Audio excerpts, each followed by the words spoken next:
Good afternoon. Thank you, everybody, for joining us today. We're going to give it another minute or so just to allow additional attendees to log on.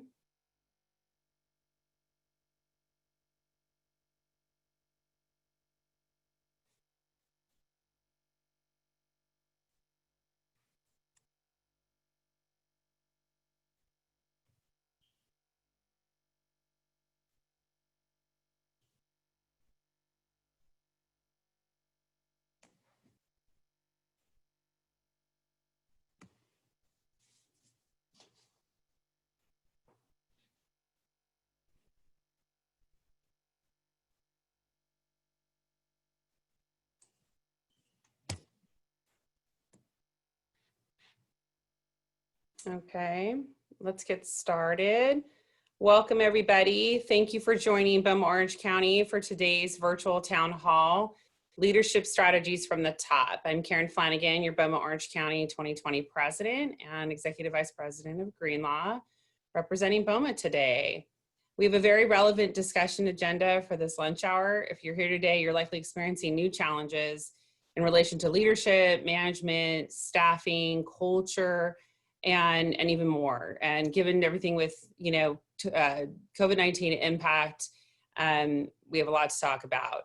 We're excited to have back our July 2019 Industry Luncheon leadership speakers, Melanie Colbert with LBA Realty and LBA Logistics, Michael Prabhu with Packshore Partners, Wendy Rogers with LPA, and our moderator, Jana Turner with Retz Associates. So these four key executives in Orange County commercial real estate are here today to talk about what's changed for them on the leadership front since last July.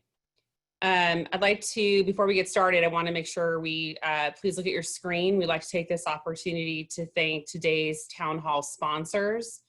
Our speaker circle sponsors are Able Services, Allied Universal, ABM, and MCOR. Our lunch sponsor, Uber Eats credits were sent to the first 50 registrants of today's event, and that was sponsored by Rose Paving. And our principal member sponsors were Greenlaw, LBA Realty, and LBA Logistics. So thank you, sponsors. We also want to acknowledge Beaumont-Orange County's annual partners. Thank you so much, partners, for your continued support of Beaumont-Orange County. We couldn't do it without you. Second, thank you to our committee members listed on your screen for their behind-the-scenes coordination of this virtual town hall. A lot of time and effort goes into that. Thank you, committee. Okay, we have a few announcements. We have a quick event announcement from Beaumont-Orange County, our Young Leaders Committee. Please save the date, Thursday, September 3rd, for a miniature golf and happy hour. Stay tuned for more information from BOMA and the Young Leaders Group. As always, you can find more information about BOMA OC, our education programs, upcoming events, and everything on our website, bomaoc.org. Okay, now we're on to our main event. I'm happy to introduce today's moderator, Jana Turner, the principal and partner with Retz Associates. She oversees the recruitment and staffing. We all know Jana in our industry. She has more than 35 years experience in commercial real estate, and we're happy to have her today. Welcome, Jana.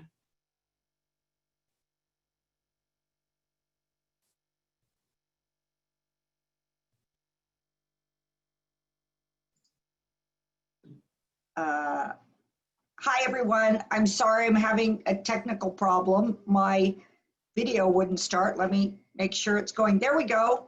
Okay, this is the real life, everyone. We're all operating virtually, and I know everyone's had their share of technical problems, so I did too this morning.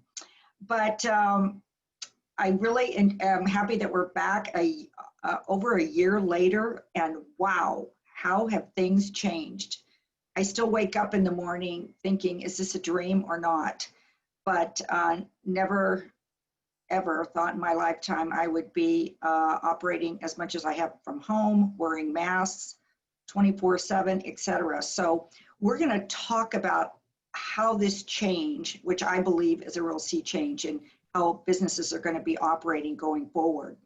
And, but we're going to hear from these great leaders that we have on the call, which is Michael Prabhu. And we introduced him as, he's with Pack Shore. He's got a great career.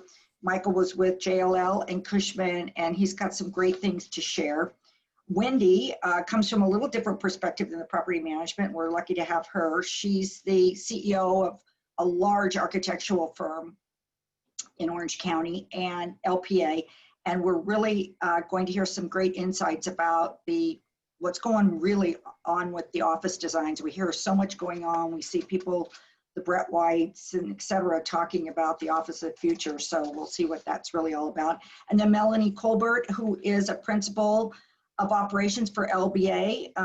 They've been and LBA Logistics, they've been very busy, dealing with this COVID crisis with their internal organization and all of their tenants and customers. So why don't we all get started? And I'm just going to kick it off with just a quick survey. And I would like to know from the group, and I'll just go around the horn, what system is your firm using for your virtual work life? Michael, what is Pack Shore using? Is it Zoom? Yeah, we're using Microsoft Teams. Teams. We started out with Zoom like it, but then everyone naturally migrated over to Teams. We found it to be effective because we do use Microsoft as an operating platform in general. And so you're able to share and communicate through documentation that way. Great. But I will tell you that I also have other clients that operate in the Zoom environment and have found it to be equally effective. So those seem to be the two that we gravitate towards. Right. Melanie, what is LBA using? We're using Zoom, and although we are evolving technology-wise, and we are going to Microsoft 365, and I think we're going to be migrating to Microsoft Teams here in September, October. I think that probably you guys have heard some of the stories about the Zoom bombing. People show up, and we've actually had a couple of those instances, so we had to put passwords on our Zoom, on our Zoom meetings. Oh my gosh, I have not had that happen. That's a good one. And Wendy, what's LPA using? Well, we've always been big Skype for Business users. We are also in the middle of kind of transitioning to Microsoft Teams, and I know that we will ultimately get there, but have become huge GoToMeeting, GoToWebinar users, love the polling parts. And as a part of that, there's a new software, or I don't know if it's new, but it's called Whiteboard. And so that's been amazing for us to be able to collaborate and design, actually, being able to draw and do things like that when we're all located at home. That's great. So we heard Zoom, Microsoft Teams, and this whiteboard's interesting. That's great. Really appreciate it. So just kind of wanted to see what was going on. I'm sure in the audience you've heard of these platforms, and there's pros and cons. Our firm uses Zoom. We're a smaller organization. We had Microsoft Teams. This was 2 years ago, and it wasn't as effective. So Zoom's just real easy. And most of our clients, I think, are on Zoom. I just had one with the Blackstone people, and so that surprised me. But anyway, okay, let's jump on to Wendy. And I'm anxious to hear about this too, because I've heard so many different versions and stories about what companies are doing with their office design and the re-entry for their employees currently, and then what does it look like for the future? So why don't you comment, and then maybe I'll get some other comments from Melanie and Michael, maybe what their firms are doing relative to re-entry. Oh my gosh, wow, right out of the gate. Okay, well, cool. So I think I'll tackle maybe a little bit about how we addressed coming back. I still won't forget March, that Thursday in March when I walked out of here, and it was just the strangest sensation late that night and thinking, what'll it ever take to get us back in? And spending, the better part of April and May stuck in CDC guidelines, definitely not something that I recommend, but just everything that we needed to do to be able to get all of our 6 studios back to business, right? And in terms of being able to do that. So we definitely did that. We were open in June for about 3 or 4 weeks and have gone now back into the kind of non-essential business mode where we really only have a handful of folks here for necessary things they need to do to keep everything going. So what does that mean? It was we looked at coming back on a staggered work week and AB work schedule so that we could get the right kind of distance that we needed for everybody, the additional ventilation that was necessary in the building. So it was great with working with our landlord to be able to do so. And some of our offices where we couldn't, we brought in additional HEPA filters and things like that. I think ventilation was really key. I mean, it was all the things that we were hearing from our employees about what we needed to do to ensure that they had the confidence to be able to come back. So a lot of those things were about cleaning, doing additional cleaning, that they could see that someone was walking around in all of the offices all the time doing the routine touch points. I mean, there's just been, I mean, it doesn't really look any different. It feels different because, you know, we have all this space that is currently empty. But it's all ready for people to come back. And I think the meetings that we have had here, and we are going ahead and having meetings at times, you know, you just have to be able to look at materials, get together in a group, that we can really have the ability for people to come back here and feel confident that they can bring clients in and do those kinds of meetings when an in-person meeting is necessary, obviously all in masks, obviously doing symptom checks, all those kinds of things that we need to do to bring people back in safely. So probably more than anyone wanted to know, or I'm sure many people are doing. No, can you elaborate, like, are you taking temperatures of every employee coming into your office? First of all. Second of all, are you keeping the 6-foot distance? And third, are you providing materials, i.e. hand sanitizer, masks, whatever, to the employees? Yeah, and honestly, that was like literally one of the biggest challenges, was knowing that we could have enough of all of the cleaning materials, hand sanitizer, wipes, etc., to really feel confident that we could do it. We actually have a badge that we all have to show every morning to enter the office, where we take our own temperature and do the symptom check this way. No badge, no entrance. Clients have to do the same thing when they enter our office.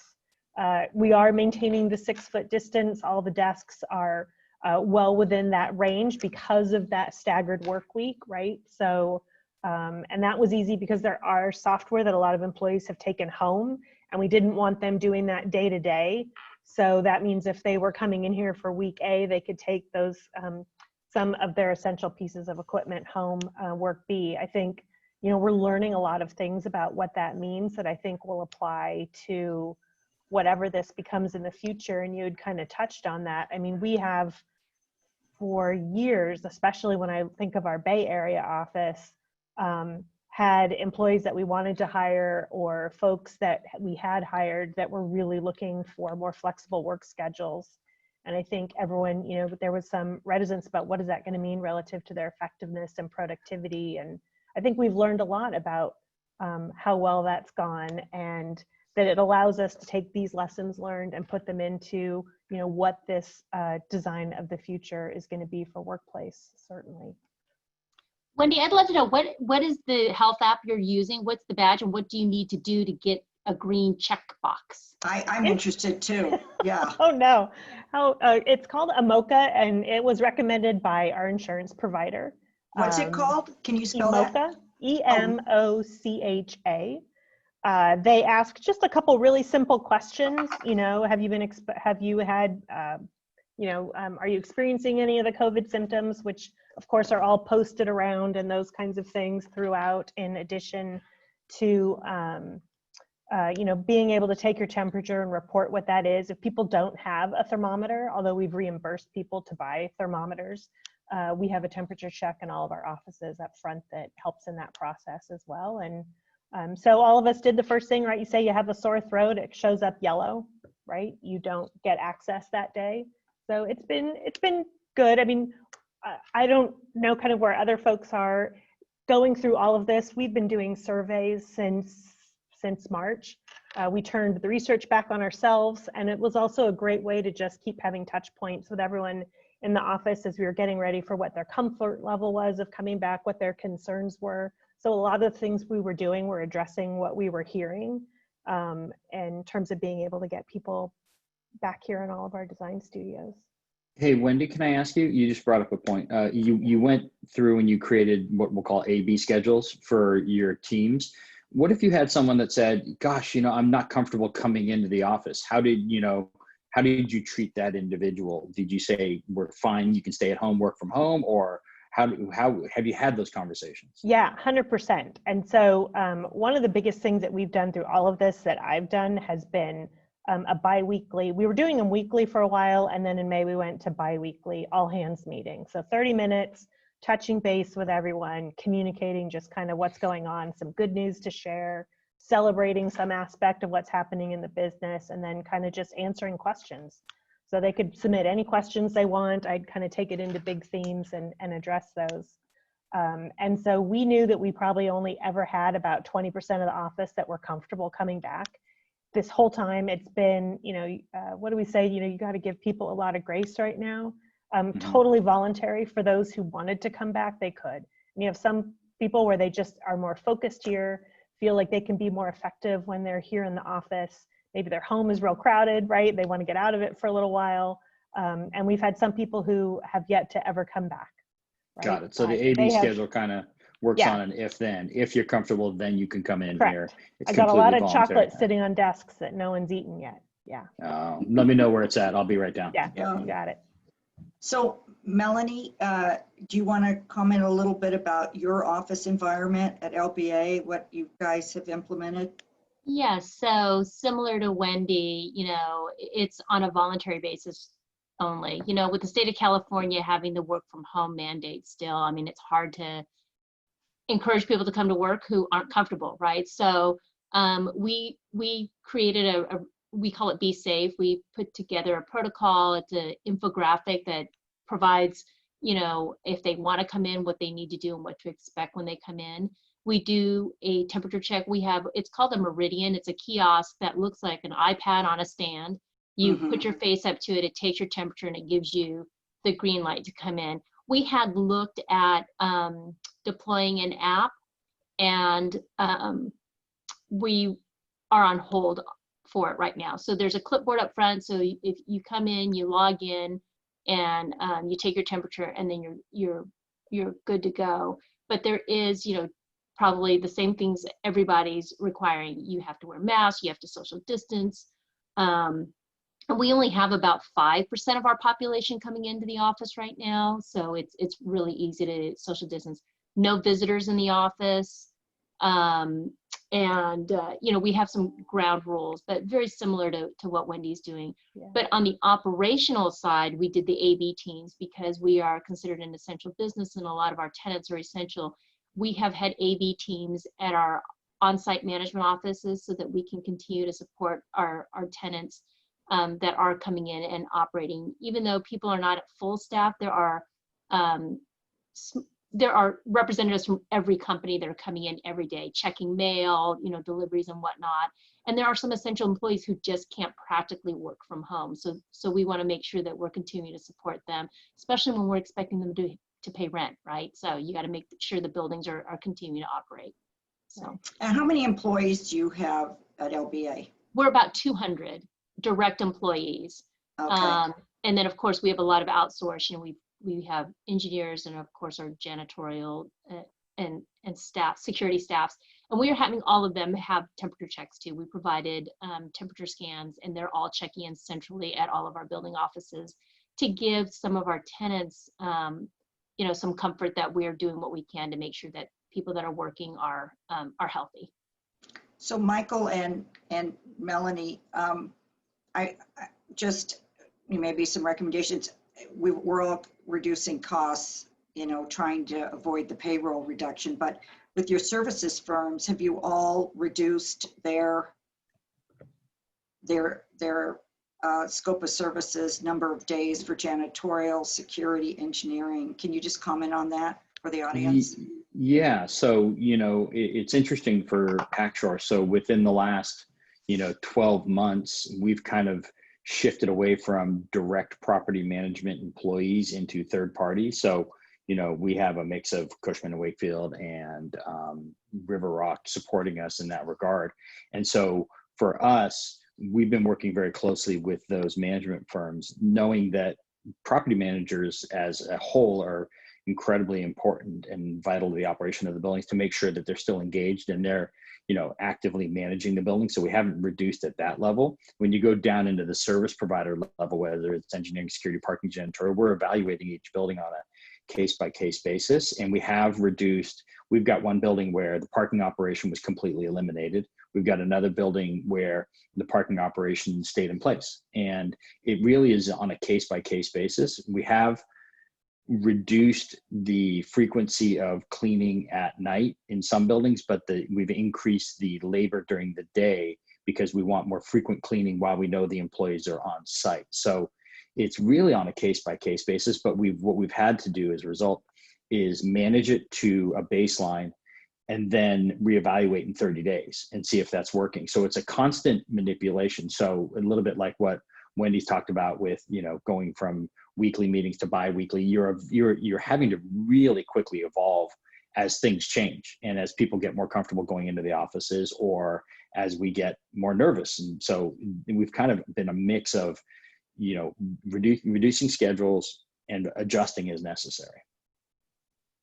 Yeah, so the only thing I would add to that is, you know, yes, you definitely have to evaluate on a regular basis because things are changing, and who would have thought that 5 months later we'd still be, you know, in a unknown situation. We don't know how much longer this is going to last. On the vendor side, though, we quickly, you know, we eliminated all our, we have a lot of LA services at our buildings. We really tried not to lay anybody off. So we deployed those people in different roles. They were working as lobby ambassadors, they were doing day porter work, they were doing maintenance work, you know, really trying not to, you know, hit people in their pocketbooks. But at the same time, being prudent about what we're doing. So we did a lot of back of the house. We caught up on a lot of things that always get pushed to the back burner. On the janitorial side, because we have union implications in a lot of our buildings, you know, the union came to us and said, hey, you know, let's try voluntary furlough. We can reduce hours, but we don't want any of our employees to lose benefits. So they allowed us to reduce, you know, an 8-hour workday to a 5.5-hour workday.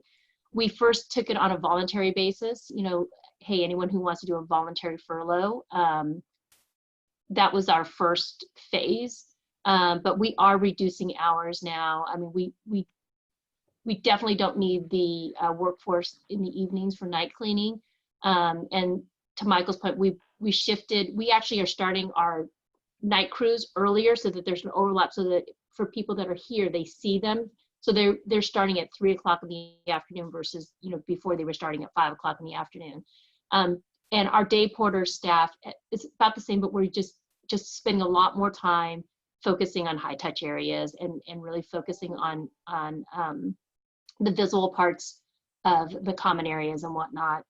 But it's hard because I think that there are expectations to cut expenses, but, you know, even if you have one employee come in or 2 employees come in, you still have to clean the restrooms, you still have to provide the janitorial, you still have to heat or cool the building, right? So, and then I think security, you know, everyone's looking at, gosh, can we reduce security? I don't think that's prudent, especially with all of in our urban markets where we have had riots and whatnot. I mean, that's not even an option.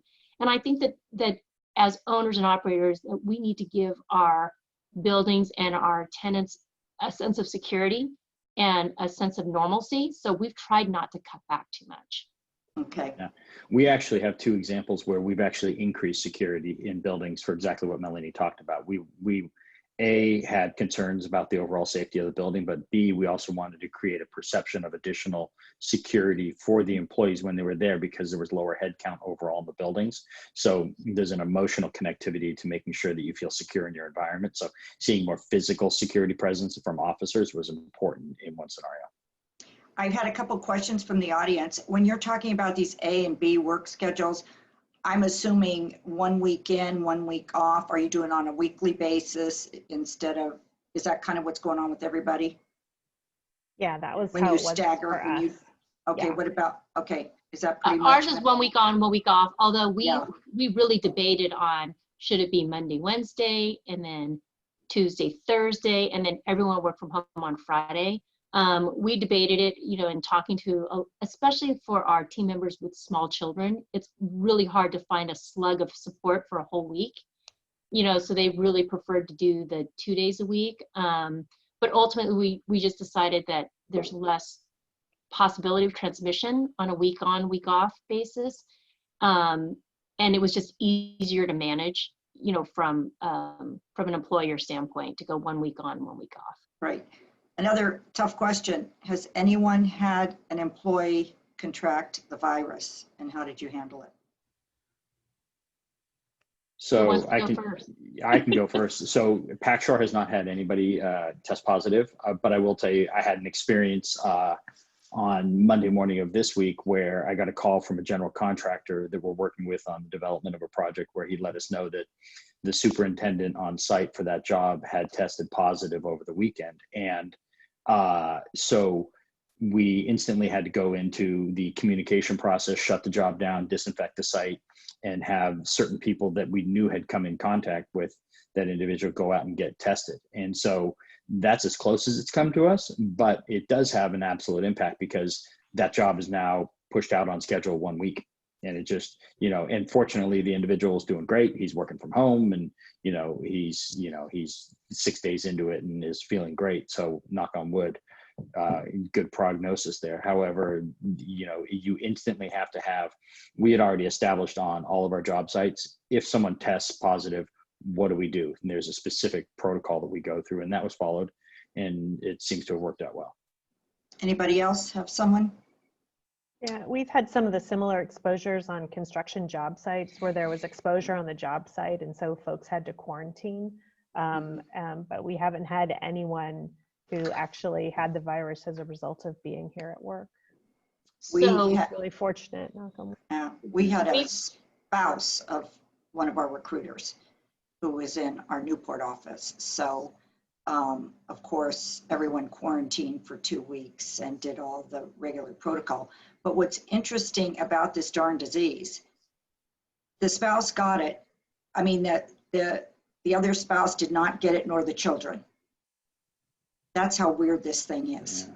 It's so unpredictable. It is. So we've not only tracked it internally, but we've been tracking positive cases, across our portfolio. So we have 65 million square feet. We have 20 office buildings that we continue to operate. And here in Irvine, where our corporate office is, we did have one case, and we shut down the office and disinfected and everything. And we've had about 60 cases throughout our greater population, our office population, which is probably 10,000 customers, in all of our different office buildings. And it's very interesting to hear the reaction from different employers in different markets. Some people are like, we don't need to do anything. That person's not going to be here for a week. No one's working in the office anyways.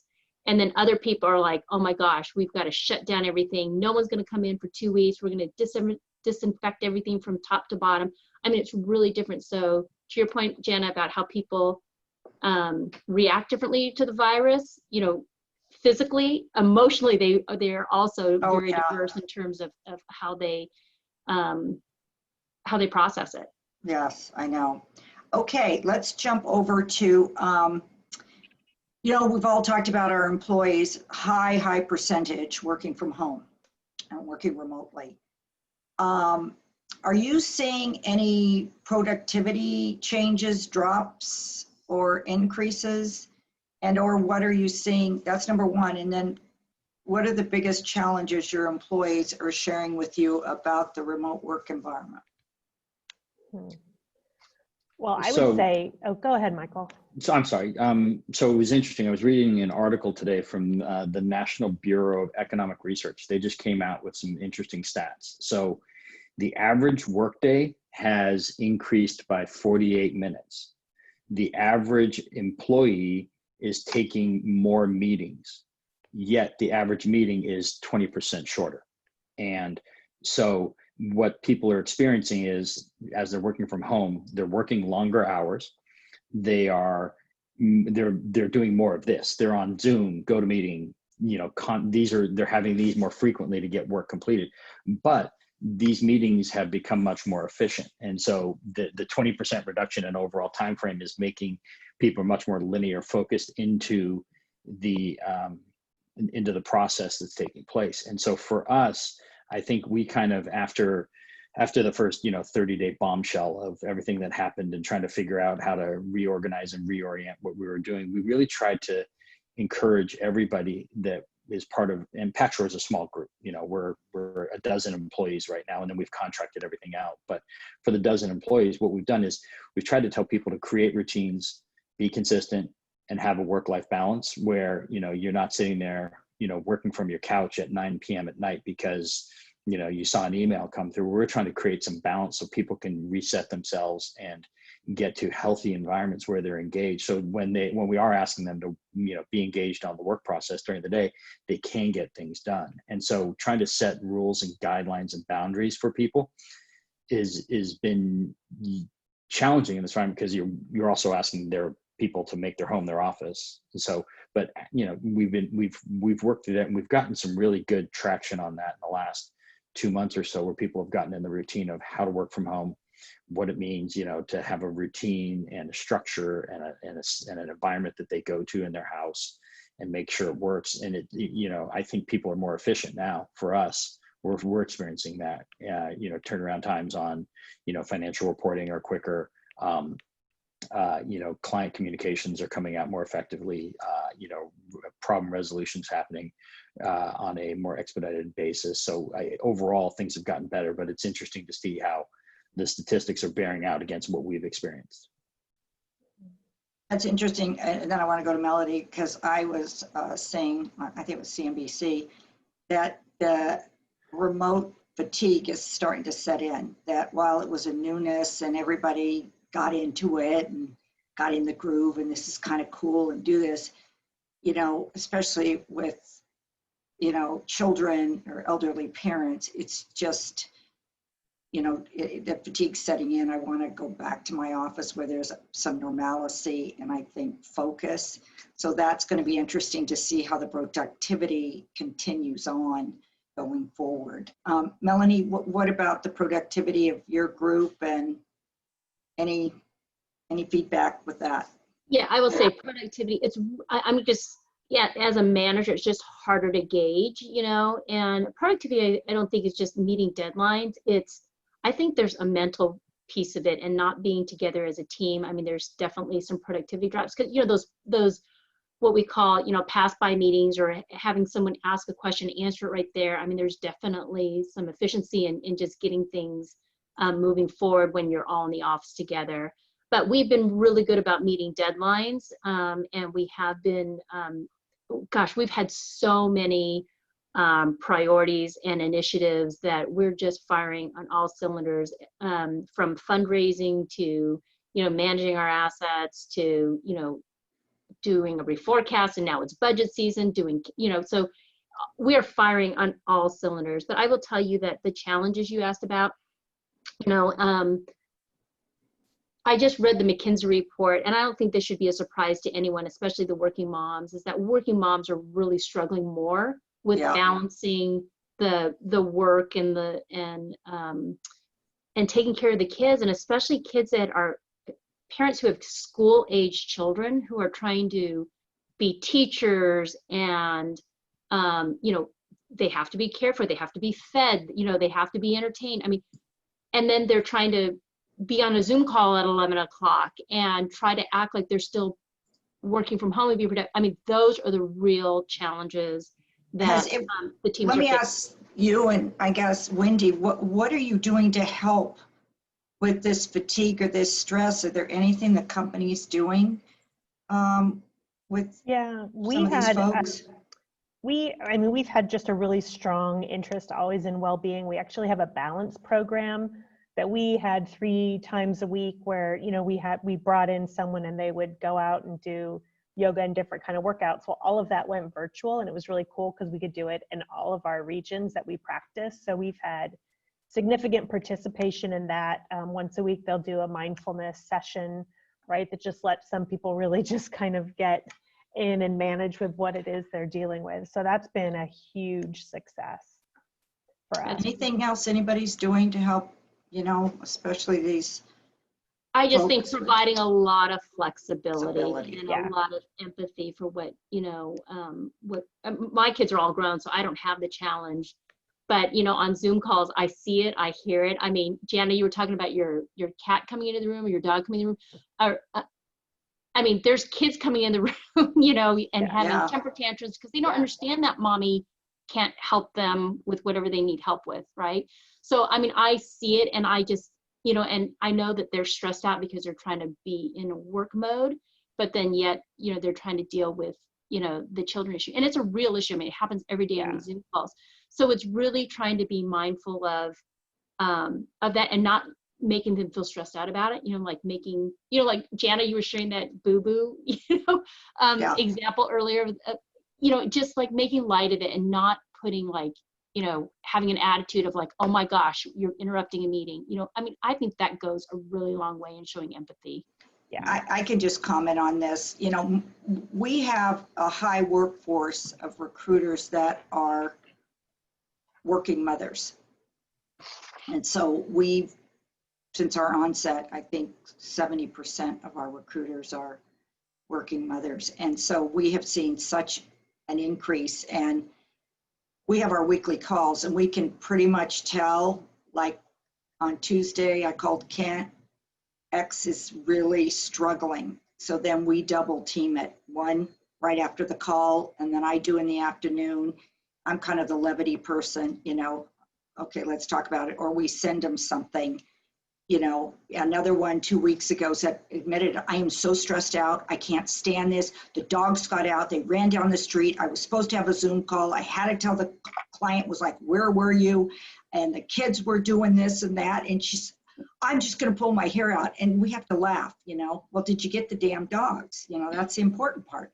So I think it's high touch at this point and acknowledging. And I know I'm a weirdo, but I try and add a little levity. That's just kind of my thing. No, it totally You know, works.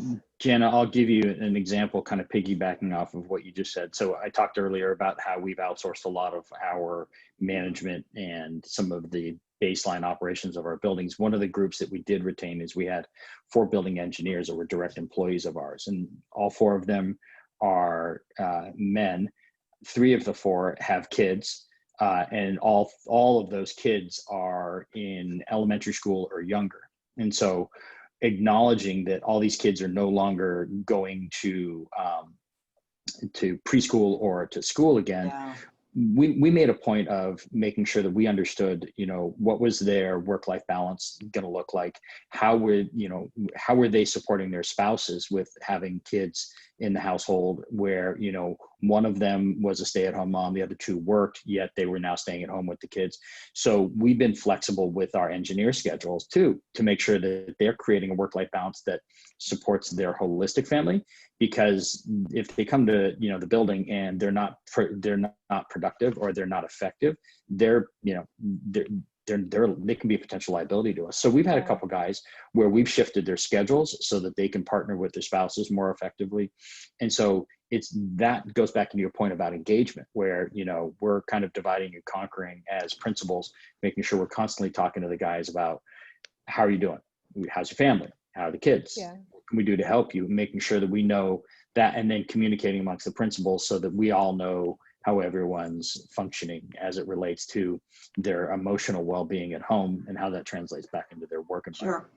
I think for leadership, it takes a little bit more time and digging a little deeper. I think communication's been huge, right? I mean, that's, at the beginning, we just said you have to over communicate with the teams. And I think everyone, once again, at the beginning, there was a lot of that, and then you could kind of find where it needed to be. And I would say most of our working, you know, parents, you know, just had to survive the spring with school. And so we know that that's not possible as you look at this thing potentially lasting the entire school year. So really communicating, like you said, Michael, huge. You know, if you can get 50% of your hours within the regular workday, and then let's understand how the rest of that's happening and how many of you are ready or will need additional flexibility as you enter into the school year. And so then I think it's been great because people have been able to really kind of commit to what their schedule might be with their partner, et cetera, and then what their team can expect from them, which has been really helpful. But Wendy, I think that's so important, is to have that dialogue and ask the employees, what do they need? How can we help you? Because everyone's situation is a little bit different. And having that open line of communication and encouraging the dialogue. You know, we know that there are all these new challenges that no one's ever faced before. I mean, I know that towards the end of summer when my kids were little, I couldn't wait for the school year to start. It's like, oh, you know, they're driving me crazy. I can't entertain them anymore. You know, well, that's not an option right now for a lot of parents. It's not an option for most parents, right? Although I've heard that a couple of schools are petitioning here to allow their kids to go back to school. Yeah, so a lot of the private ones are. Yeah. Yeah. Okay. You know, this is where, though, from a leadership perspective, is creating that human connection and relatability becomes so important. Like it's where, you know, I've been on a couple calls with clients and they're sitting there talking about how they're exhausted and their kids are driving them nuts. You know, having someone in a leadership position who normally, you know, sits above this in theory, is experiencing the same things with you as you are, creates relatability, creates something where you're like, oh, okay, that person's experiencing the same stress and anxiety that I am. I can now feel like we've got something that we can connect on a different level. That's important because everyone's stressed out. Who the hell knows what they're doing in this? These are unprecedented times that we're going through as a society, and sharing those emotions with people can be beneficial. And from my perspective, this is going to be going on. We have a tough fall coming with kids going back to school, some of these folks doing football, colleges. We're really going to have to brace. So my opinion is it's not going to get better, and that firms kind of have to be looking long term, that some of this is here to stay for a while. Question, this is more of a technical one for Michael and Melanie. You know, with expenses down this year and et cetera, and then looking at next year, anything on one of the questions from the audience was, how are you handling the CAM charges? Are you seeing increases next year in your budgeting? We actually have a call this afternoon about it. Let me just tell you, I think that what we need to do is, we're going to have to wait and see. I think that you're going to have to create a baseline and evaluate what are your variable expenses. It's, you know, janitorial, it's electricity, water, you know, all the variable accounts, and really seeing where things fall today versus what the normal baseline is. I will tell you, for buildings that are doing what ASHRAE is suggesting, and bringing in more outside air, that is not friendly to your bottom line in terms of electricity consumption, you know. And for us operationally, we're operating and flushing our buildings 2 hours before, 2 hours after, so, of outside air. So that is going to be a hit to electricity. But you don't want that, especially if you're establishing a base year in 2020, you don't want to artificially have that high either. So I think that there's going to have to be some very critical thinking at looking at trends and making sure that there's no large spikes one way or the other. We're going to have to normalize expenses one way. Okay. Michael? Yeah. You know, it's interesting, as you just said that, Melanie, we actually have one building where we have a lease in place that actually has an Energy Star performance requirement built into it. And so we've had to go back and negotiate with that tenant based upon exactly that scenario, telling them that, you know, we're going to have an adverse impact to our Energy Star rating as a result of having to increase the airflow changeover. And they, to their credit, were completely understanding, because they put that in as something that they had as a top line sort of national company objective. No one anticipated this. So they were like, yeah, so we have a letter agreement with them that says you can eliminate that from the qualifications for, you know, as part of your measurement for CAM reconciliations. With that said, I think we're doing a little bit right now of what Melanie's talking about. It's wait and see, because we're just entering our budgetary process right now on all of our assets. So we're going to evaluate all these different changes that are happening, from cleaning protocols, utility consumption, security protocols. What are they doing to the bottom line, and how are we adjusting base years? What are we doing from a leasing perspective? All those things are kind of coming to fruition right now, and we'll have more clarity around that in the next, what I'll say is 60 to 90 days. Okay. Let me do some rapid fire questions, and if I could get some short responses. So the audience is very active on their Q&A, so I want to try and meet their needs. Do you anticipate reducing your space requirements going forward? No. Actually, no. No. Okay. Different use of space. Okay. Yeah, not here in Irvine. Okay. Has your firm done any furloughs or layoffs thus No. far? Yeah. No. No. Yes, on those two fronts. Okay. Have you hired anyone during the COVID? Yes. Yes. A lot. Okay. Yeah. A lot. Yeah. Okay. Can you provide some commentary on the hiring and onboarding process? What were your best practices? Well, we're doing interviews now via Zoom. So, and anyone who's doing an interview on Zoom, can I just make sure that, first impressions still count, whether it's on Zoom or in person. I did an interview recently, and someone was in their workout gear in their backyard. Okay. Interviewing for a property manager job. Don't recommend that, So obviously the person did not get an offer, but be mindful. So, we're having to onboard people also. Yes, talk about that. It's definitely more challenging. We do, I'm not gonna lie, we have had some people come into the office initially on their first day or their first month. They're coming in for a day or a couple hours every week, just to make sure that first of all, you want them to get a sense of the culture. You want to make sure they're feeling supported and that you're answering any questions that they have. So, but 90% of their workday is at home, and how do you engage them and make sure that they're getting everything they need and that they're productive? I mean, it's just way more challenging, and it's just communication. You just got to be more proactive in reaching out and making that effort on the management side. Okay. All right. Anybody else? Yeah, I had one walking their dog. That was a classic. So I hear you about the interviewing.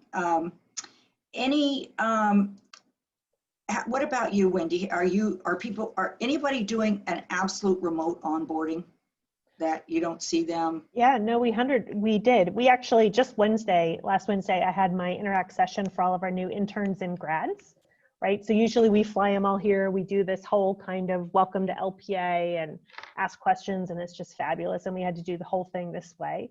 And every one of them had been onboarded remotely. We even had some of them, right, to be able to get them. They were still where they had gone to school.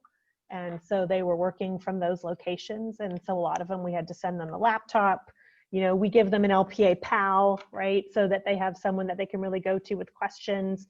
And so this time we aligned them with even more people on the team. So they had different kinds of relationships for different things, and really tried to go overboard in how we onboarded folks with the communication. I will say one of the best things that's come out of this, which has been just, a true silver lining, is that we have found that we are far more inclusive in terms of how you conduct meetings this way, right? Because not only, just like you were saying, Michael, are they more effective? Meetings are shorter, we get to the point, and those things, but also that everyone really feels like they had a voice, which I think is really important to our culture and how we work.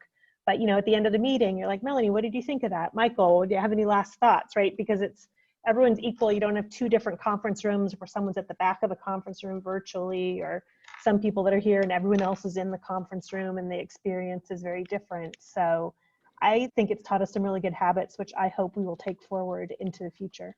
I think that's a great point. Meetings do feel more inclusive. I think the individuals, the participants, are being forced into engagement into the meetings, and leaders are bringing those people forward. And you used to see, when everyone first started doing this, everyone was doing a Zoom meeting with their camera turned off.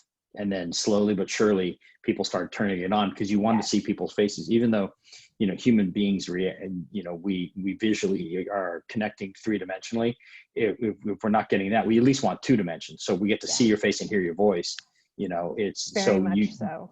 But it's interesting. You brought up the culture thing, and how do you get, your interns, your grads, or your new hires engaged to the culture, which is so important to the success of any enterprise. That's got to be extremely difficult when you're onboarding people. And how do you develop that and build that in? And then how do you plan to further ingrain that, once we get out of COVID craziness? I think it's the onboarding is one thing, it's the continual connectivity. And that's, I think, really key. And I think not only their managing person, but we're taking the big leap and hiring a recruiter in another faraway state. So we're going to see how this goes, and but plan on having a mentor or a buddy that's with them to have calls and responsible to kind of give us a heads up, and then have other team members lobbing into this person every week so they feel like they're in a company that they're sitting next to them. So more to follow on that. One question was, with all these third-party contractors that are involved in the business, in your business, are you transferring the same protocol for your employees to them, or are they developing their own and telling you this is kind of what we're doing? How is that working? Like your janitorials, your security, your engineering, your contractors. Well, I will tell you, for us, we are we consider our key vendors our partners. So they've been involved in our establishing our reentry protocols and our policies and procedures. And really, they look to us, and they will do whatever we ask them to do. So if we want to take temperatures, they'll take temperatures, but they really look to the clients, because like the ABMs of the world, the Allied Universals of the world, they have so many different clients with so many different requests that they really have to cater their policies and procedures to whatever the management company or the ownership or the building requires. Mm-hmm. So, yeah. Okay. And then to take it out to the contractor construction side of the world, because I know that what Melanie's talking about are like the fixed employees that are continuing to interact with your building on a day-to-day basis. We have construction and development projects going on where you have teams of individuals come in, access a site, work there, and they might be there for one day, a week, a month, and then they leave. We've actually we've pushed our general contractors to establish safety protocols that are relatively consistent across all of our sites, but they are daily temperature checks, screening evaluation that every person needs to sign off when they come in on a day-to-day basis. If they leave the site at lunch, they come back and they have to go through the exact same process. And then if there is a positive test, then there's steps that happen after that to re-secure the site. So having those consistent protocols across all of our development projects has been helpful for us. Okay. Yeah, I will say this, Jenna, we have modified our service contracts to incorporate COVID-19 language, and requiring all of the contractors, our vendors, to have incorporate COVID-19 policy procedures in their IIPP programs. Fantastic. Yeah. Great. Okay, rapid fire, a couple last questions and then we'll close up. What is the best thing that's come out of this COVID for your company? Or I guess that could be holistic. Or what's the most, is there any financial gain that's come out of this in terms of you doing business different? So from a business standpoint, what's been the best outcome with COVID? Can we just go around the... So I mentioned the one part about the inclusiveness, but honestly, not traveling has been amazing, right? We have literally created time this year and have so much more time to focus on projects. It's been phenomenal. Good. Melanie? For us, it's accelerated our technology by tenfold, and I think that it has helped our senior leadership really understand what flexibility really means, because yes.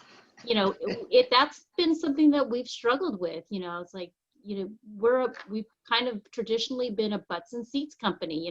You're not working if your butt's not in your There's many pants. real estate companies like that, Melanie, and they're learning. We are learning. And so the evolution of both technology and flexibility, I think, are the silver lining for us. That's fantastic. And Michael?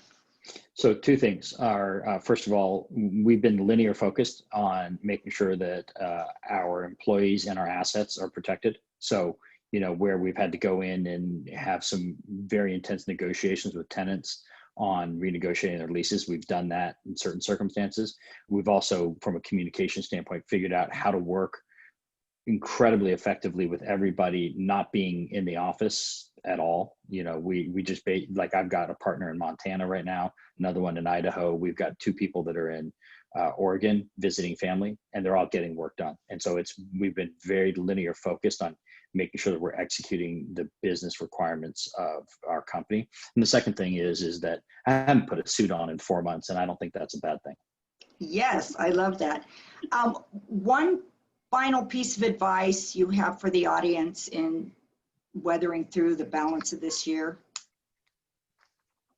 Well, you know, I was laughing. I looked at the quote that I had last year where it was from Creativity Inc., where it had said, without candor, there could be no trust, which has literally been what I've been doing, trying to be as candid and honest as I can over the last 5 months.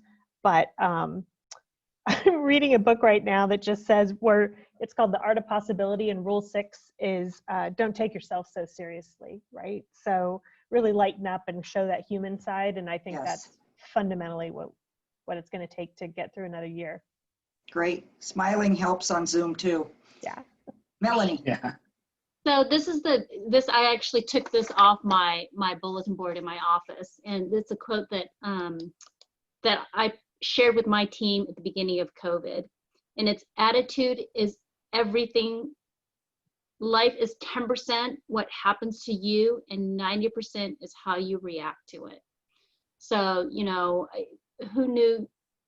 I mean, these are like it's such an unprecedented time, and we all know that the challenges that we've been dealing with and that are ahead of us have never been dealt with before. There's not a playbook on how to work through COVID-19, right? But having a positive attitude, and I've really stressed both physical and mental balance in people's lives. I tell my team, you can't take care of others if you don't take care of yourself.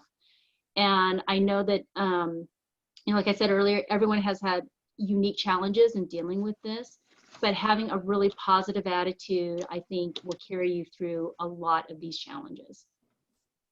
Great. Michael? You know, Real quick. Something resonated with me last week. I heard it from Michelle Norris, and she said something that I found really profound during this crazy time that we're going through. Don't reach for normal, reach for better. How are we going to be better through this? How am I as an individual going to be better coming out of this?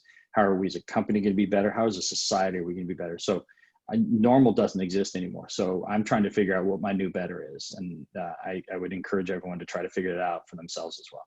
Great. Well, we just have about 1 minute. And so I really want to thank our speakers. You guys were, as Wendy said, a lot of candor, and we're giving people real life feedback. So I really appreciate that. And from my standpoint, I want you to know companies are still hiring. We're still active.